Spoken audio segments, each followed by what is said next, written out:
Chapter 78, Vertigo. So, was that kid just a hallucination, too? Mike was now getting closer and closer, and continuing on. Even after all he had felt and gone through, he now somewhat felt centered. He was feeling good and magically somehow righteous again.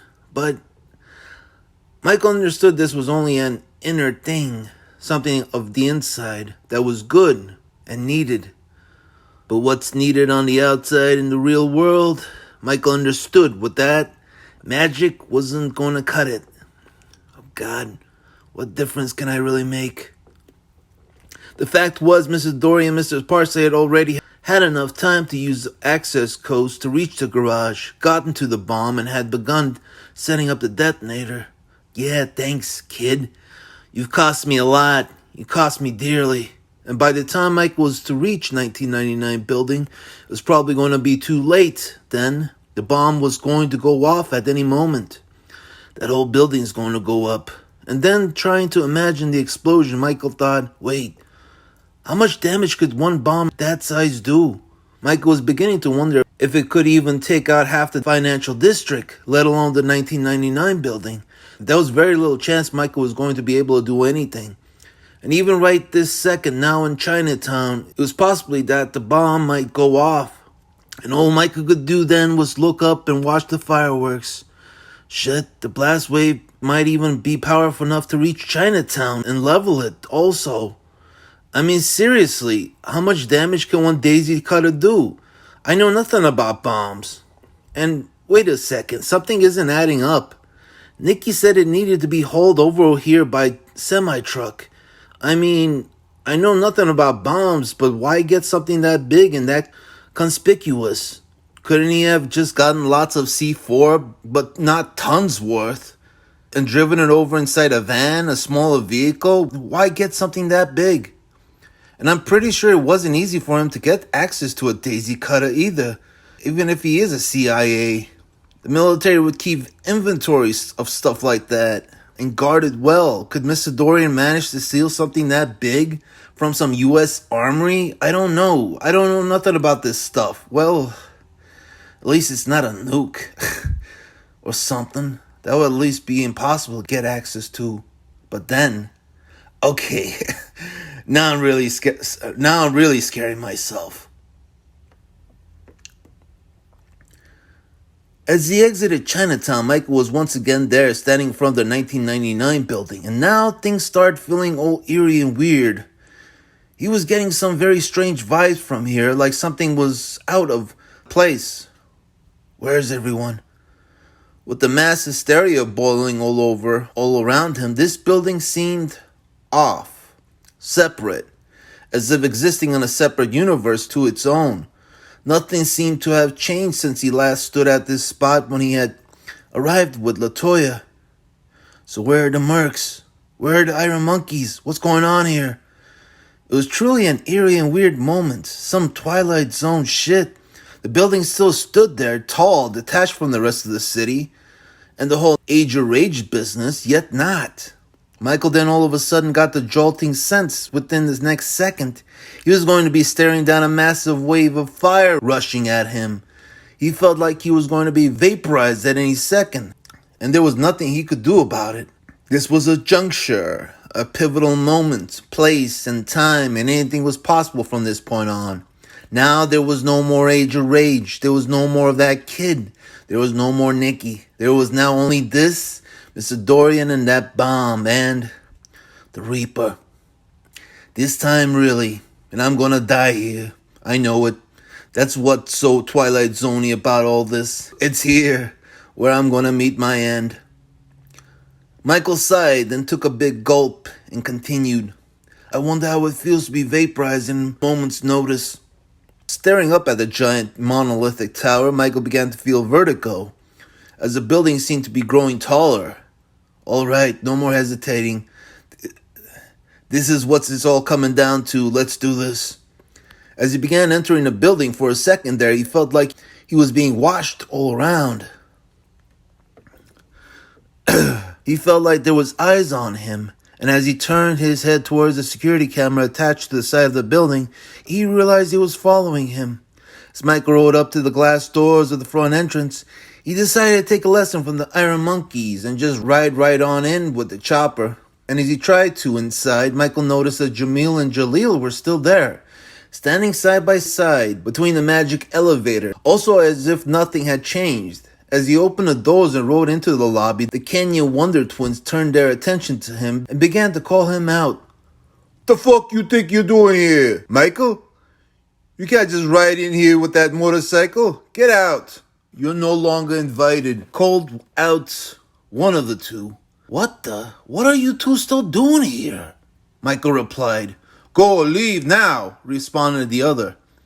At this point, Michael really didn't feel like arguing. The scene in the building was confusing enough, and he didn't feel like putting up with their bullshit. So as they continued to try and shoo him off, Michael took out the AK and positioned it next to his head in display, and the display did what Michael wanted it to do. Terrified these two schmoes shitless. "Wait, no, don't shoot." "I'm not going to shoot, or really, I don't wanna. But I'm getting in that elevator. I'm going downstairs to the garage, and the two of you could kiss the sweet end of my dick here if you don't like it." "Wait, why do you want to go down to the garage?" "Oh, what a pair of tools these two stooges are. Don't they know what's been going on? Didn't the gunfight that happened before when Nicky blasted those three men in front of them clue them in something is off? Haven't they been paying any attention to the riots and crazy shit going on outside? Haven't they? You two geniuses do know there's a blockbuster downstairs ready to go off, right?" broke out Michael from his thoughts. "What? What do you mean?" asked the first one. Michael sunk his face into the palm of his hand. "Have you two seen Whitehead recently?" asked Michael in irritation. "You mean Mr. Dorian?" "That is none of your business," answered the other. Michael brought down the AK and took aim. Wait! He came down to the lobby earlier and met up with a man named Mr. Bonhoeffer." "Who?" asked Michael, but then noticed the name sounded familiar. "Some man in a three-piece suit. We've seen him here before, but don't know him that well. He was also followed by some men carrying machine guns and..." "Men carrying machine guns, huh? And you two Einsteins didn't see anything wrong with that?" cried out Michael, for crying out loud. "Well, Mr. Bonhoeffer was on the list and..." Michael sunk his head deep into the palm of his hand and felt like an aneurysm coming on. "Wow, you two are a bunch of morons." "Huh?" explained one and shook his head. And the other one now responded, "Listen up. You do this job every night during these shady hours, and mercs and ski masks and machine guns would be the least of your worries." Then he grew a very nonchalant look to prove his point, and Michael now grew curious just how much crazy shit did go on. Similar to this every other night. "Okay, fine. But I'm really not joking about that bomb," explained Michael. "What bomb? You said something about a blockbuster." "That's a bomb," responded Michael. "That's not possible. Who would set up a bomb in this building? Do you even know how many prominent high figures are still upstairs and..." It was pleasing to see a moment of epiphany finally grace these two gentlemen, both their eyes lit up like spotlights. "Yeah, like you said, prominent high figures, the type of people someone might benefit a lot by taking out with a bomb. Someone that's been going in and out of this building, followed by a bunch of goons wearing ski masks and carrying..." But the two twins were already in motion, yelling at each other in their language, scrambling about, scourging up their stuff from the office in the back, and when finished, ran out and out of the building. The hell with it. I needed that moment. Sort of funny. With those two momos. Michael then rode up to the elevator to press the call button, then realized the button wasn't there to that particular elevator. "Oh, come on, what's wrong this time?" Then remembered that Jamil and Jaleel were never pressing any buttons before when they were calling for the elevator. There was a keyhole highlighted in red, and Michael yowled as he noticed this. "Oh, great. Just great." Michael ran back into the offices that Jamil and Jaleel were stationed at and began foraging about all the drawers, desks, cracks, nooks, and crannies he could come across. "I gotta find the key. I still hope they left it in here before they left." Then his attention was snatched up by the monitors that were built into the wall, all in a row. He looked at the monitors to see if he could find any Iron Monkeys, Mercs, Mr. Dorian, or Oubliette activity. But it seemed like all the cameras were set to the magic happening on the magic floor. That orgy of supermodels still erupting on that heart-shaped bed. Betamax still talking to his hand, surrounded by his lackeys. And it seemed like a panther had broken loose and was trying to attack one of the zebras, ridden around by those server gimps. Nothing has changed. What's going on here? Where are they? Michael then took a glance over at the control board that his eyes had passed when he was looking for the keys, and now decided to try and work it. And, as he looked over all the buttons, he noticed none of them had labels. The console seemed old, and it looked like most of the printing had been smudged off over the years of usage. The only option for Michael seemed now was to start pressing all the buttons and try and figure it out through trial and error.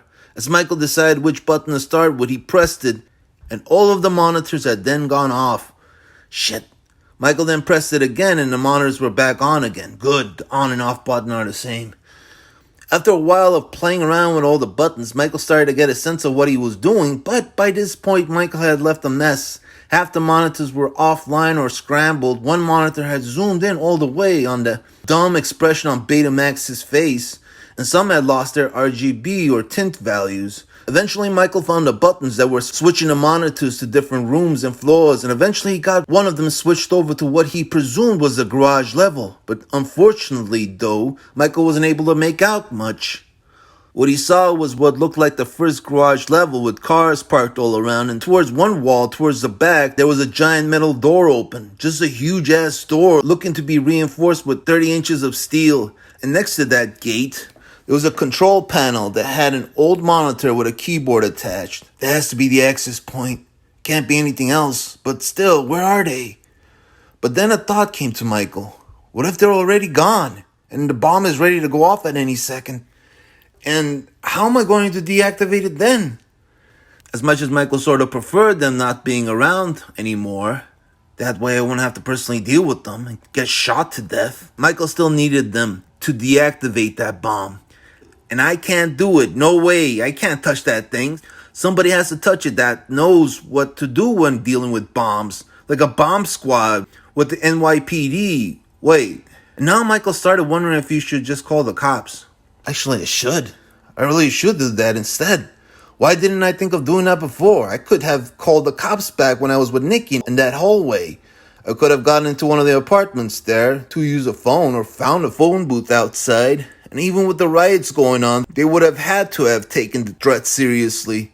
They should be the ones taking care of all this mess. I shouldn't be. Fuck. I really didn't need to ride all this way here thinking I could play Rambo and... Michael began shaking his head, feeling like a total idiot about all this. This is serious. I can't be thinking I could play Mr. Action Jackson over here thinking, what the fuck? But then came to the realization the reason Michael didn't had something to do with the fact that he had never called the cops for anything ever in his life. It was just one of those things that would never and could never cross his mind as an option. Well, I gotta do it now. Shit. Thought Michael as he looked over at the telephone that was stationed next to the console, picked it up and began to dial 911. And after a minute he was greeted by an automated system. It was a woman's voice that addressed him and said, "Due to the heavy line of calls being taken in right now, we urge you to please stay online until an operator can assist you with your emergency." After hearing that, Michael hung up and then cringed. He knew that with all the rioting going on, it was probably going to take an hour or so until he was able to get a connection, and he couldn't wait that long, and he needed to do something quick. Maybe I can just go down and shoot the fucker, and maybe that'll miraculously deactivate it. Yeah, that'll work. Michael began to laugh at the utter stupidity of that notion, and then rolled his eyes, and then thought maybe if Mr. Dorian was still down there, he could sneak up on him, hold him at gunpoint, and get him to deactivate it. Or Mr. Parsley, or a Merc, or whoever that was down there. I mean, what else can I hope for? Michael shook his head again at the probability of getting that plan to work, and didn't laugh this time, since he wasn't anymore finding anything humorous about it. Now his feelings of total loss of what to do were really beginning to wear on him. "Oh, surprise, surprise, Mikey. What you doing down here?" It was Greasy Locks. with some of his boys, about 5 of them. You again? The perv Greek that Michael had met earlier on the magic floor. He seemed to have decided to take a breather and calm down. He seemed pretty testy and also thrilled to see Michael. And he was accompanied by some of his ravisher friends. Hey, Grease, I don't got time for this. Whatever you and you fools there want, I don't got. Hey, wait a sec. Do you guys by chance have the keys to the elevator? Greasy Locks then pulled out the keys Michael was referring to and began twirling it around by its pinky and then said, maybe. Madboy then said nothing as he grew a sinister smile. Michael was feeling pretty shitty right now and he felt like he needed something to get his blood flowing again and raise his spirits. He was feeling very unrighteous or wrongtious, as Michael would put it, since he's special like that. Go fuck yourself, Gabe. And even though the Ravagers hadn't really given him much of a reason to have Michael beat their ass in tonight, there was always past dues. And now Madboy felt prime ready to collect. Right or wrong, I need this.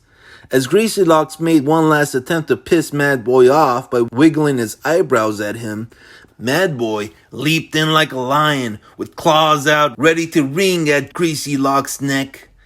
Now, fortunately for Michael, the Ravishers weren't exactly known for being the toughest bunch in town. They had become a bunch of pansies once they had moved to Uptown years ago, as the Uptown living had made them go soft. I like a challenge, but fuck it. Let them just be warm-ups before I have to do the same with the Iron Monkeys and those mercs then. Madboy was now devastating them. He was annihilating them. He was doing so well that he reached his final score once he made Pussy Locks cry, literally, and it all felt almost like sex. As Michael got up, dusted himself off, and picked up the key, still attached to Pussy Locks' pinky. Michael got back onto his Harley and called the elevator. What a bunch of plot conveniences those slimebags turned out to be. Ha! And then thought, should I just ride into the elevator? The space inside is big enough to fit, but fuck it. You only live once, right? Mike was in the elevator now, as he heard You Belong to the City by Glenn Frey playing inside. Fucking more smooth sax music. Fine, whatever, it'll do. But then he came to the notion of what if, once the doors open, he'd be surrounded by IRA goons, guarding it from below. Maybe I should have gotten on top of the elevator and waited to see who'd enter like John McClane would do.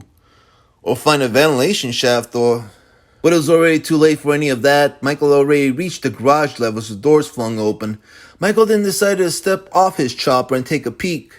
Michael looked all around the garage and wasn't able to find anyone around in sight. In the other end of the garage, Michael could now see the doors that led to the second level garage, and as he got back onto the chopper and began to ride towards it, boom, thought Michael, figuring that very second the bomb could have gone off.